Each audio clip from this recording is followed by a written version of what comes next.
जब मैं एमडी का पढ़ाई कर रहा था तो ऐसा कई बार होता था कि बहुत वायलेंट और एग्रेसिव पेशेंट आ जाते थे।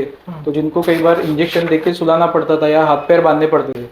तो एक पेशेंट को ऐसा था कि कॉट को बांध के रखा था रस्सियों से, गवर्नमेंट हॉस्पिटल था हमारा। तो रस्सियों से बांध के रखा था, एक पैर खाली उसका छूटा हुआ था और मैं उसके सर के बाजू में खड़ा था। तो जो एक पैर छूटा है तो कोई अंदाजा नहीं लगा सकता कि वो मारेगा।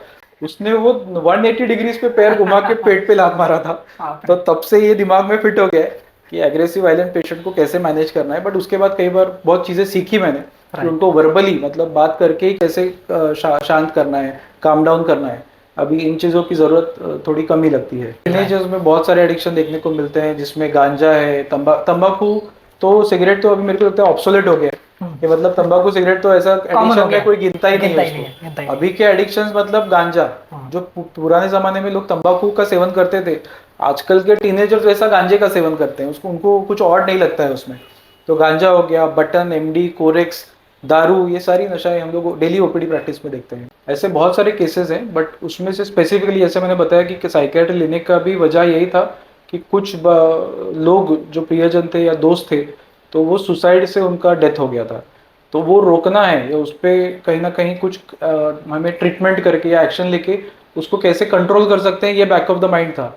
हमारी भाषा में आदत और लत को हम लोग ऐसे बता सकते हैं, अब्यूज और एडिक्शन। राइट। जैसे कि कोई लड़का है और वो अगर गांजा पी रहा है हफ्ते में 2 बार 3 बार, लेकिन उसके ऊपर कंट्रोल है, लेकिन वो उसको मिस यूज कर रहा है, अब्यूज कर रहा है। मतलब क्या कि पढ़ाई लिखाई छोड़ के, अपने जो जरूरी काम है वो छोड़ के वो गांजे का सेवन कर रहा है। लेकिन उसको लत नहीं है, एडिक्शन नहीं है, मतलब रोज उसको चाहिए ऐसा नहीं है। राइट। बट वो अपना कीमती समय कॉम्प्रोमाइज करके वो उसका सेवन कर रहा है, तो हम उसको अब्यूज करते हैं।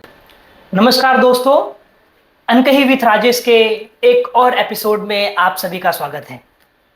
आज हमारे साथ जुड़ रहे हैं डॉक्टर अमित धर्माधिकारी, जिनको आपने हमारे इस यूट्यूब चैनल पर इसके पहले भी सुना होगा।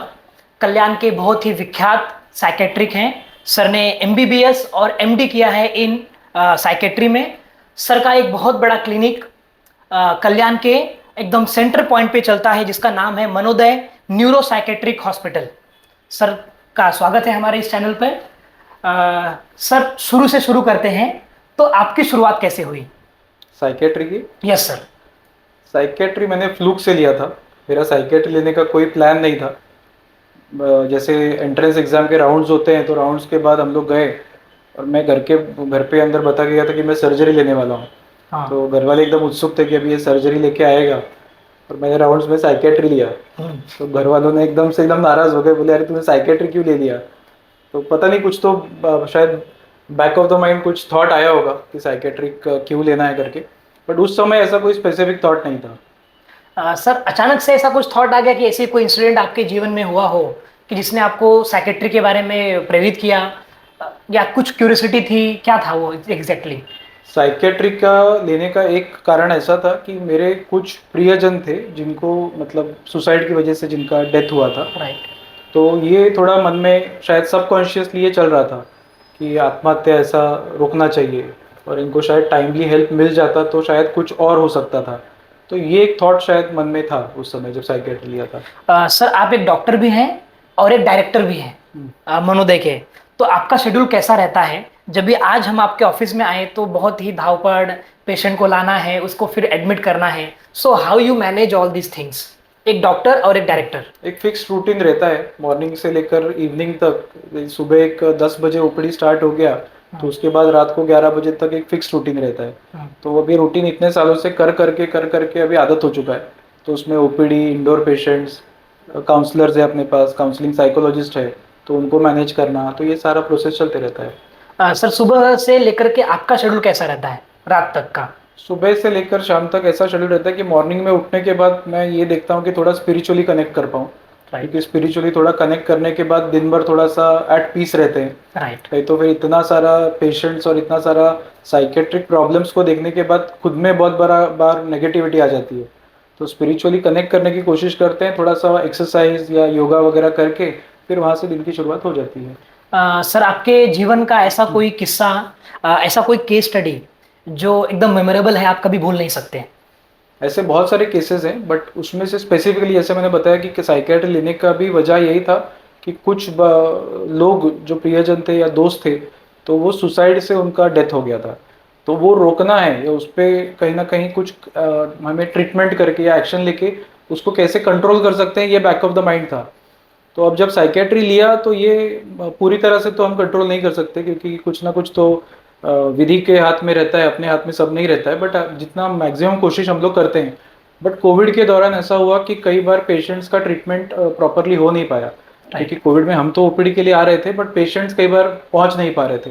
तो ऑनलाइन का सुविधा उस समय था, बट कई पेशेंट्स को वो ऑनलाइन के मालूम नहीं पड़ा कि कैसे कंसल्टेशन करना है। तो कोविड के दौरान कुछ पेशेंट्स हमने इस वजह से, क्योंकि उनको प्रॉपर ट्रीटमेंट नहीं मिल पाया, कोई ओडिशा से था, कोई कलकत्ता से था, कोई कहाँ से था और कोई गांव के बैकग्राउंड से था, उनको मोबाइल वगैरह यूज़ करना उतना अच्छे से नहीं आ रहा था, तो दवाइयाँ उनकी बंद हो गई।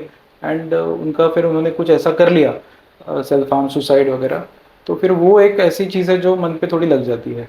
सर, फर्स्ट विजिट में जब पेशेंट आपके पास आता है तो आप इसे कैसे मतलब प्रेडिक्ट करते हैं, कैसे पता चलता है आपको कि इसको कुछ मेंटल हेल्थ का या फिर ऐसा कुछ साइकोलॉजी का प्रॉब्लम है?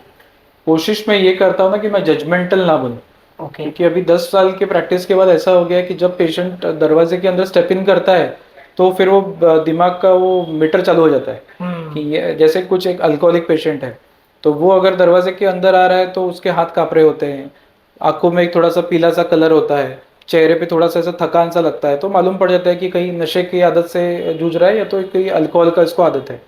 कोई डिप्रेशन में है तो थोड़ा सा उसके पोस्चर से मालूम पड़ जाता है। बट मैक्सिमम टाइम मैं ये कोशिश करता हूँ कि जजमेंटल ना बनूं, लाइक उनको ओपनली फ्रीली एक्सप्रेस करने दूं कि उनके मन में क्या चल रहा है, और फिर वो जैसे आते हैं सामने बैठते हैं, एक्सप्रेस करते हैं खुद को कि क्या क्या प्रॉब्लम से वो गुजर रहे हैं, तो बेटर पोजीशन पे हम लोग होते हैं उनको जज नहीं, उनको ट्रीट करने के लिए। सर, ऐसा कभी हुआ है क्या कि किसी पेशेंट ने आपके ऊपर फिजिकली असॉल्ट अटैक करने का कोशिश किया हो? बहुत बार हुआ है। अभी तो कम होता है क्योंकि अभी हमारे पास स्टाफ है, मामा है, मौसी है, नर्सेज है, तो वो हैंडल कर लेते हैं। बट ये रेसिडेंसी में होता था। अच्छा। जब मैं एमडी का पढ़ाई कर रहा था तो ऐसा कई बार होता था कि बहुत वायलेंट और एग्रेसिव पेशेंट आ जाते थे, तो जिनको कई बार इंजेक्शन देके सुलाना पड़ता था या हाथ पैर बांधने पड़ते थे। तो एक पेशेंट को ऐसा था कि कॉट को बांध के रखा था रस्सियों से, गवर्नमेंट हॉस्पिटल था हमारा, तो रस्सियों से बांध के रखा था, एक पैर खाली उसका छूटा हुआ था और मैं उसके सर के बाजू में खड़ा था। तो जो एक पैर छूटा है तो कोई अंदाजा नहीं लगा सकता कि वो मारेगा।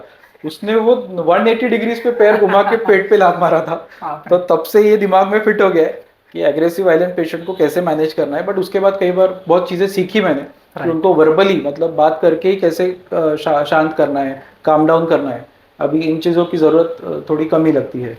सर, आपको कितने सालों का एक्सपीरियंस हो गया है इस फील्ड में काम करते हुए? मुझे अभी प्रैक्टिस करके लगभग 10-11 साल हो गए हैं और हॉस्पिटल मैंने 1 साल के बाद ही शुरू कर दिया था। ओके। तो अभी इंडोर सेटअप का 10 साल का एक्सपीरियंस है।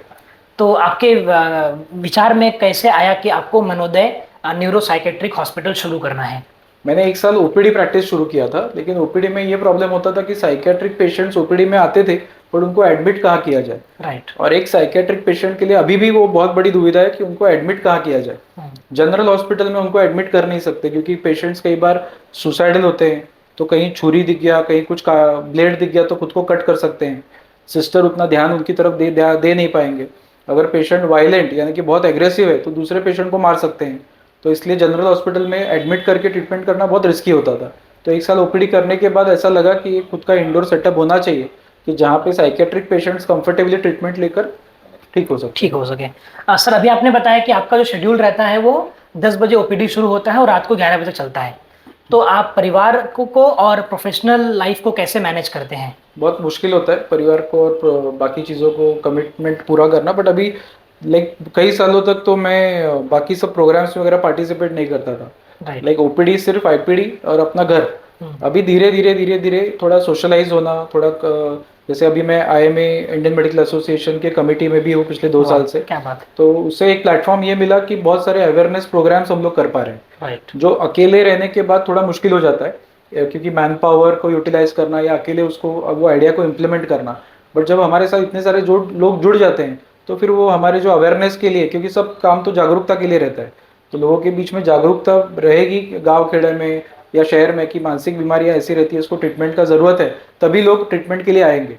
तो अभी ये आईएमए के प्लेटफॉर्म मुझे मिला है तो इसमें से हम लोग जागरूकता के कई सारे कार्यक्रम कर चुके हैं पर अभी भी कोशिश जारी है। ग्रेट। सर, आज का जो हमारा विषय है जिस पे हमको चर्चा करनी है वो है एडिक्शन इन टीनेजर्स। तो सबसे पहले टीनेजर्स की क्या डेफिनेशन है?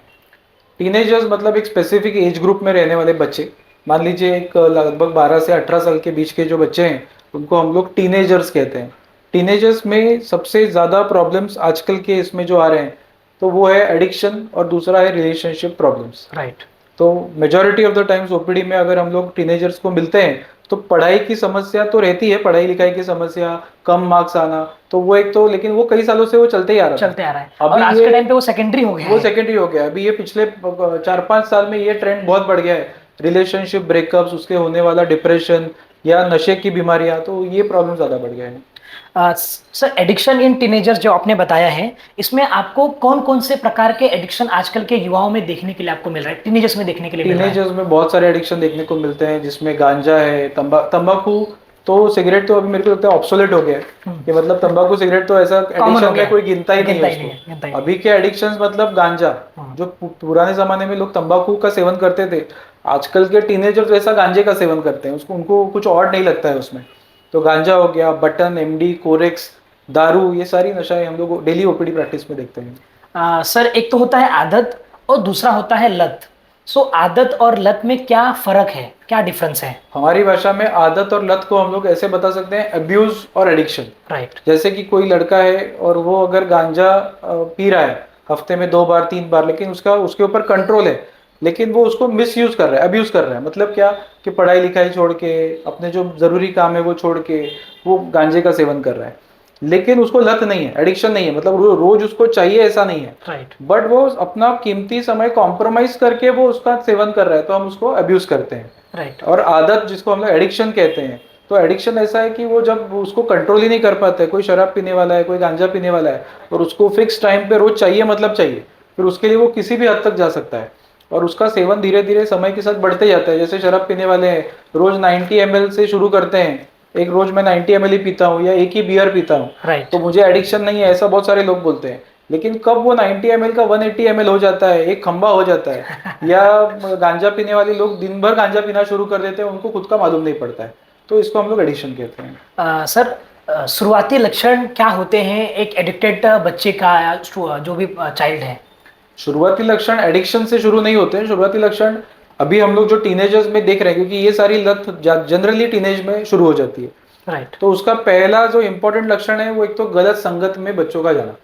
जैसे ही बच्चे ज्यादा समय गलत बच्चों के साथ बिताना शुरू कर देते हैं, और पेरेंट्स को शायद कई बार ऐसा लगता है कि बस दोस्त है करके, बट वो दोस्ती से ये सारी चीजें इसमें कब ट्रांसफर होंगी वो मालूम नहीं पड़ता है। तो ये गलत संगत, ये मेरे ख्याल से पहला लक्षण होना चाहिए। पढ़ाई लिखाई में उनका कम ध्यान लगना शुरू होता है, पढ़ाई लिखाई को पीछे छोड़ के इन सब चीज़ों को इम्पोर्टेंस देना शुरू हो जाता है।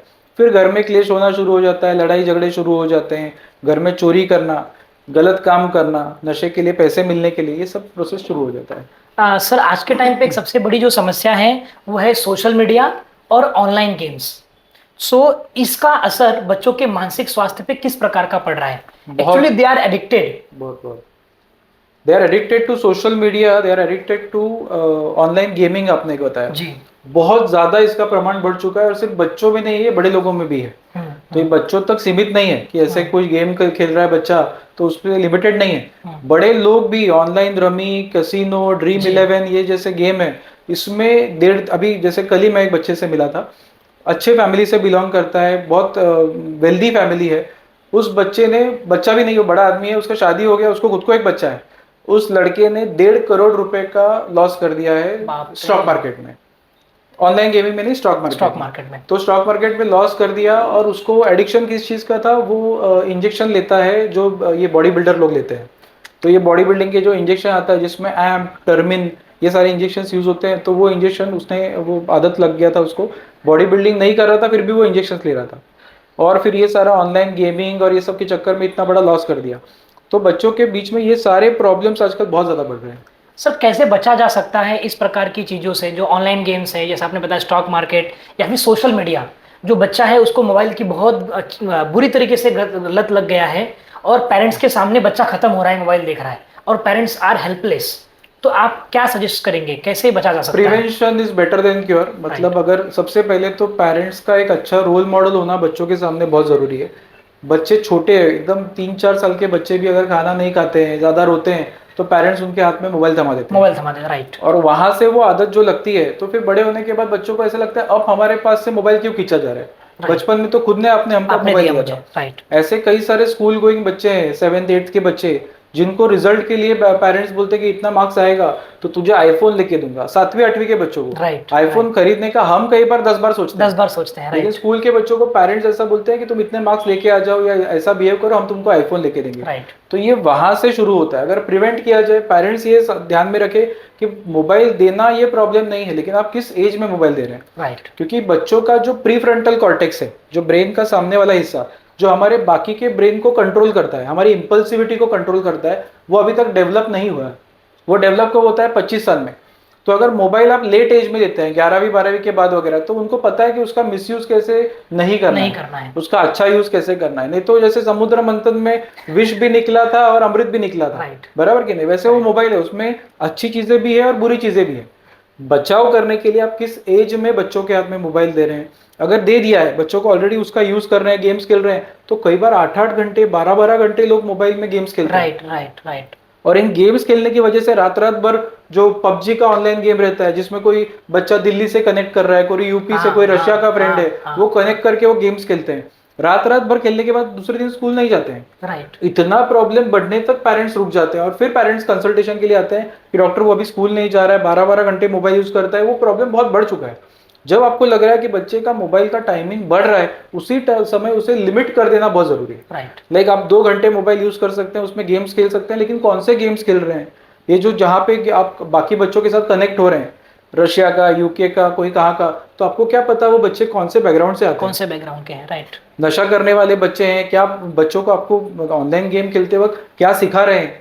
तो गेम खेलने के बाद भी कई बार ऐसा होता है कि इनकी फ्रेंडशिप चालू रहती है, ये बाद में भी बात कर रहे होते हैं। राइट। तो ये नहीं होना चाहिए। इसके लिए बहुत जरूरी है कि पेरेंट्स का ध्यान देना। जैसे हम लोग बोलते हैं कि पहले पेरेंटिंग था, अभी स्मार्ट पेरेंटिंग हुआ है क्योंकि स्मार्टफोन आ गया है। राइट। एक बहुत सारे पेरेंट्स है की आम्हाला तर माहितीच नाही की आमचा मुलगा फोनवरती काय करतो किंवा मुलगी फोनवर काय करते। राइट। बहुत सारे लड़के लड़कियां हैं जो कम एज में रिलेशनशिप में साल 2-2 साल से इंस्टाग्राम पे चैटिंग कर रहे हैं, फेसबुक पे चैटिंग कर रहे हैं। पेरेंट्स को जरा भी भनक भी नहीं है, क्योंकि पेरेंट्स को यूज करना आता ही नहीं है। आता ही नहीं है। अगर जनरेशन जैसे बदल रहा है वैसे पेरेंट्स नहीं बदले तो ये सब चीजें पेरेंट्स को मालूम ही नहीं पड़ेंगी। इसलिए बच्चा जो एप्स यूज कर रहा है वो एप्स आपको भी आना जरूरी है। Right. आपका खुद का इंस्टाग्राम अकाउंट और फेसबुक अकाउंट होना जरूरी है। ये बोल के नहीं चलेगा कि हमको क्या आता है, हमको आता ही नहीं है करके। बराबर है। आपका अकाउंट रहेगा तभी मालूम पड़ेगा बच्चों के फ्रेंड लिस्ट में कौन कौन है। राइट, कौन कौन बच्चे किसको किसको फॉलो कर रहे हैं। और चैट्स बच्चों के प्राइवेट नहीं हो सकते। कई बार प्राइवेसी के नाम पे बच्चे चैटिंग प्राइवेट रखते हैं। 10वीं से छोटे बच्चे, अब इनका प्राइवेट लाइफ नहीं हो सकता ना, नहीं हो सकता। तो ये जो चैटिंग करते हैं ये गलत डायरेक्शन में जा रहा है या सही है, ये पेरेंट्स को पता होना बहुत जरूरी है। सर, हमने ये देखा है कि आजकल के जो बच्चे हैं वो मोबाइल लेकर के वॉशरूम में बैठे हैं, गेम खेल रहे हैं, पार्किंग एरिया में, प्लेटफॉर्म पे रात के 2-2, 3-3 बजे तक बच्चे मोबाइल का यूज कर रहे हैं। टाइम पास के लिए वो यूज किया जाता है। और अभी तो ऐसा हो गया कि मला मोबाईल दे नाही तर मला पॉटीला होत नाही।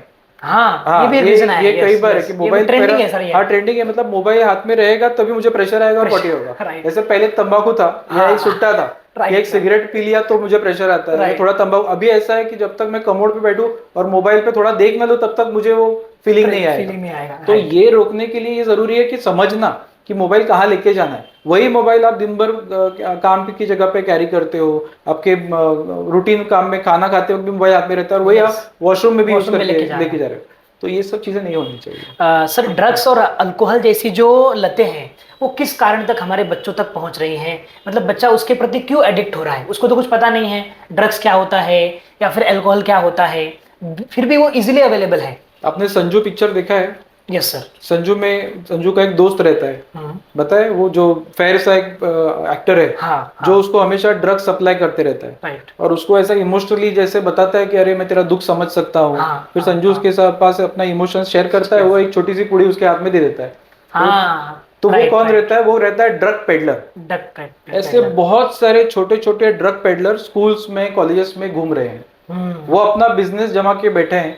सिगरेट, तंबाकू ये तो बाजू में रह गया, कॉमन चीजें हो गई। गांजा जो इलीगल है, आपके गांजे का वो कैरी नहीं कर सकते हैं। गांजा, बटन, कोरेक्स, ये सारी चीजें ये बच्चों को दे रहे हैं मार्केट प्राइस से डबल प्राइस में, और बच्चे वो खरीद भी रहे हैं। तो ये ड्रग पेडलर स्कूल्स में और कॉलेजेस में घूमते रहते हैं, इनका धंधा चलते रहता है। ऐसे कई सारे बच्चे जिन्होंने 1-1 साल तक नशा बंद कर दिया था। हाँ। कि मैंने डॉक्टर अभी अच्छा, मेरा काउंसलिंग अच्छा चल रहा है, ट्रीटमेंट अच्छा चल रहा है, लेकिन अचानक से 1 साल के बाद उसके व्हाट्सएप पे उसको गांजे का वो इमेज आ जाता है।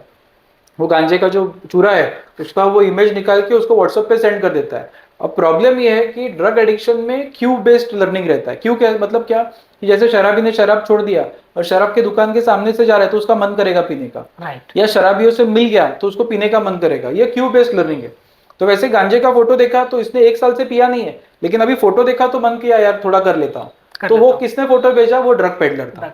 ड्रग पेडलर क्या करेगा, फोटो सेंड कर देगा, उसको पता है ये भाई अपने पास आने ही वाला है, ये फोटो देखेगा और अपने आप कॉल करेगा। 1 साल से तो यूज नहीं किया है, एक बार करके देखता हूँ। और ऐसा है कि एक बार कर लेने से ये विशियस साइकिल है, वो रिपीट होना फिर से शुरू हो जाता है। फिर बच्चे पूछते हैं कि डॉक्टर हमने इतने साल से तो किया नहीं है, फिर एक बार कर लेने से क्या प्रॉब्लम होगा।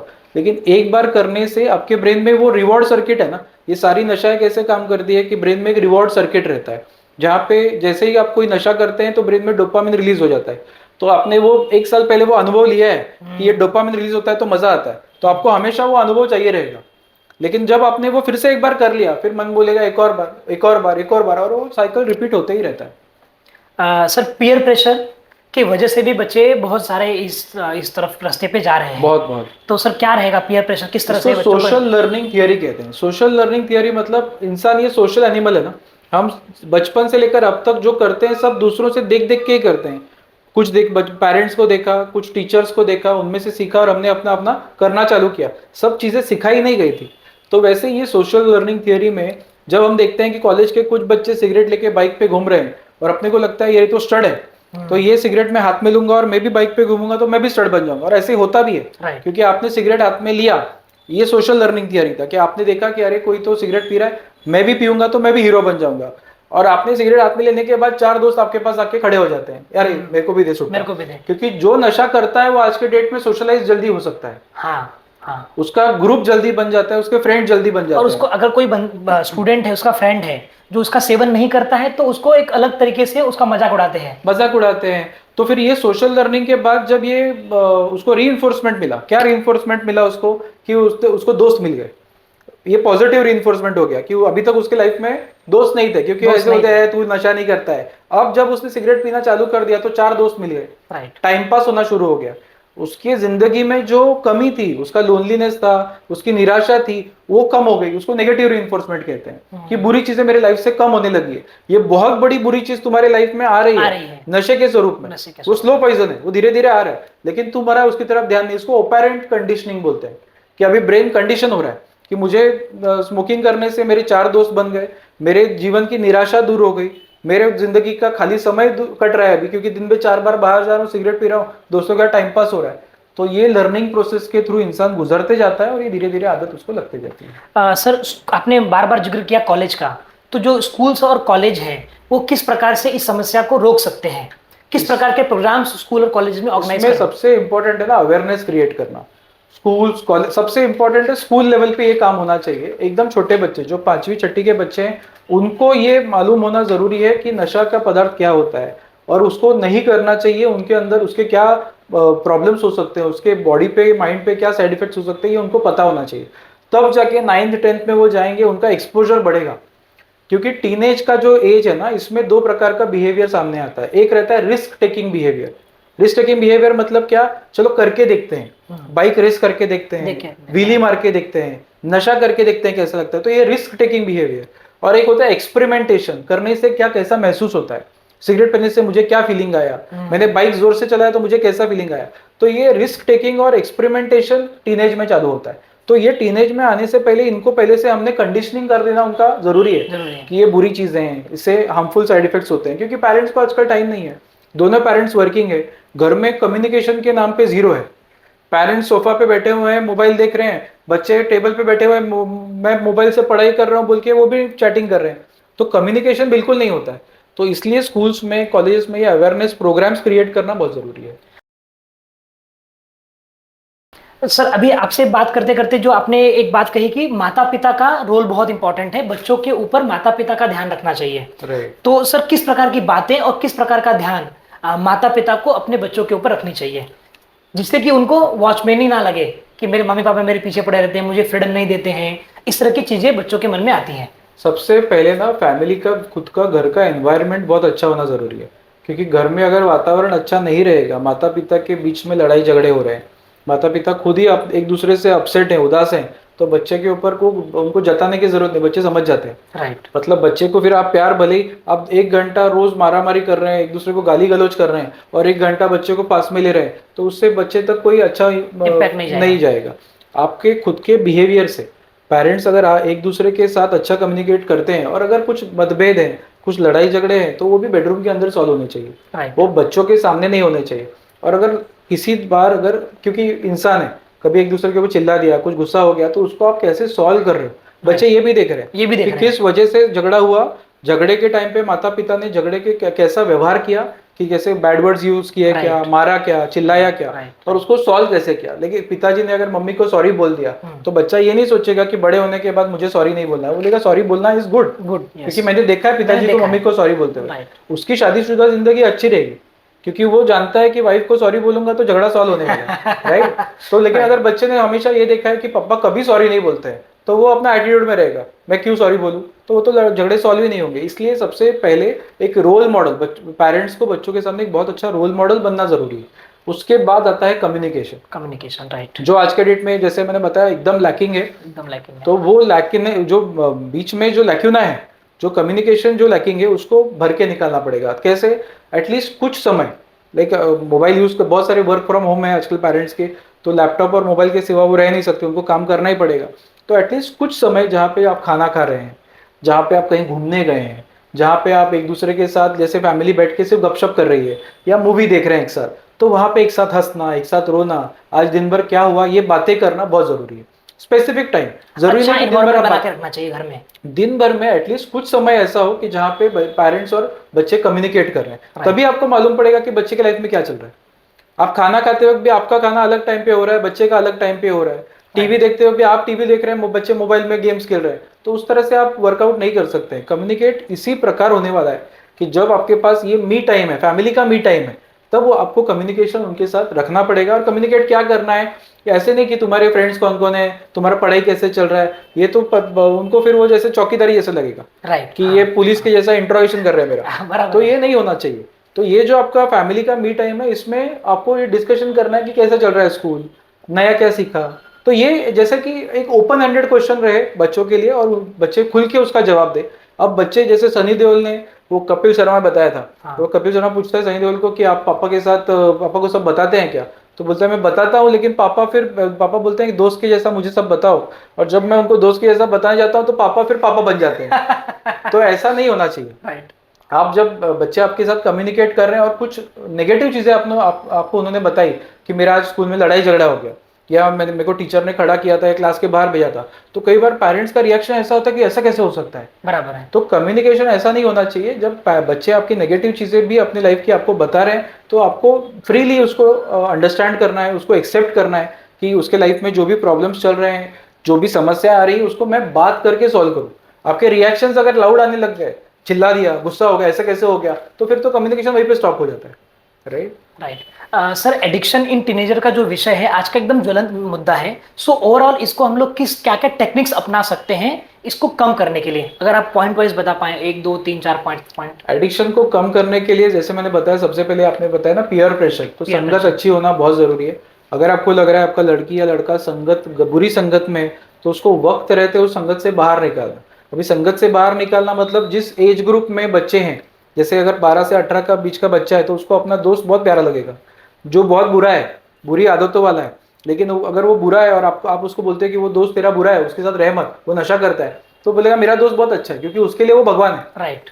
क्योंकि अब वो उस फेज में आ चुका है जब टीनेजर्स में बच्चे माता पिता से दूर और अपने फ्रेंड्स से ज्यादा नजदीक होते हैं। तो आप उसको बुरा बोल के बच्चे आपके पास में नहीं आने वाले हैं। आपको वो प्यार जताना पड़ेगा, आपको वो कम्युनिकेशन रखना पड़ेगा, आपको वो समय उनको देना पड़ेगा। अभी ऐसा बोलेंगे कि अभी मैं 1 महीना समय देता हूँ फिर भी ये मेरे पास नहीं आ रहा है, तो ऐसा नहीं होगा, क्योंकि पहले आपने बहुत समय नहीं दिया है, तो वो जो कसर है वो 1 महीने में नहीं निकलने वाला है, उसको टाइम लगने वाला है बच्चे को वो बुरी संगत छोड़ के आपके पास आने के लिए। तो संगत के ऊपर ध्यान देना बहुत जरूरी है।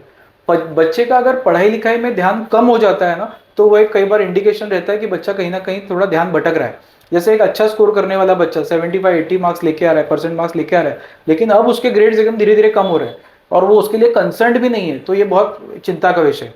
क्योंकि मार्क्स कम होने के बाद सबसे पहले बच्चे को चिंता होना जरूरी है। Right. बच्चे को चिंता नहीं हो रही है, इसका मतलब बच्चा कहीं ना कहीं कुछ गड़बड़ी कर रहा है। अब गड़बड़ी किसी भी स्वरूप में हो सकती है, जैसे आपने बताया 2 इंपॉर्टेंट प्रॉब्लम, आइदर रिलेशनशिप हो सकता है या एडिक्शन हो सकता है। तो अगर उसका मार्क्स कम हो रहा है, उसकी संगत बुरी है और वो फैमिली से कम्युनिकेट नहीं कर रहा है, फैमिली से दूर दूर हट रहा है, लाइक अगर वो आप उसके पास वो फोन यूज कर रहे हैं, आप उसके पास जाके बैठो, उठ के कहीं और चला जाए, तो ये इंडिकेशन है कि वो फोन पे कुछ गलत चीजें कर रहा है, गलत चीजें देख रहा है, इसलिए वो आपके साथ नहीं बैठना चाहता, या तो वो किसी का चैटिंग कर रहा है, या तो कुछ गलत डिस्कशन चल रहा है, कोई दूसरा ऐप चालू कर दिया। हाँ, तो ये देखना बहुत जरूरी है। अगर आपको ऐसा नोटिस होता है तो उसको वहीं पे डांट देंगे, फटकार देंगे, तो वो फिर से आपके पास कभी ओपन अप नहीं होगा। तो ये चीजें आपने ऑब्जर्व की, उसके साथ जब वो अच्छे मूड में है तब अच्छा कम्युनिकेट किया कि ये जो तुम्हारा बिहेवियर है ये गलत डायरेक्शन में जा रहा है, उसको सुधारना जरूरी है। और सबसे इंपॉर्टेंट फिर प्रोफेशनल है। अगर बच्चा रास्ता भटक चुका है, आपको मालूम है, कई बार पेरेंट्स बोलते हैं कि मैंने ना बच्चे के बैग में आई ड्रॉप्स देखा, कूलेंट ड्रॉप्स। अब ये कूलेंट ड्रॉप्स बच्चे की क्यों यूज करते हैं? जब गांजा पीते हैं तो आंखें लाल हो जाती हैं, तो उसको ठंडा करने के लिए वो कूलेंट ड्रॉप्स यूज किया जाता है। माउथ फ्रेशनर है, डिओड्रेंट है, वो बास हटाने के लिए। या कुछ ऐसा पुड़ी देखा था मैंने, लेकिन मेरे को लगा ही नहीं कि ऐसा कुछ होगा। पुड़ी क्या था? वो गांजे का पुड़ी था।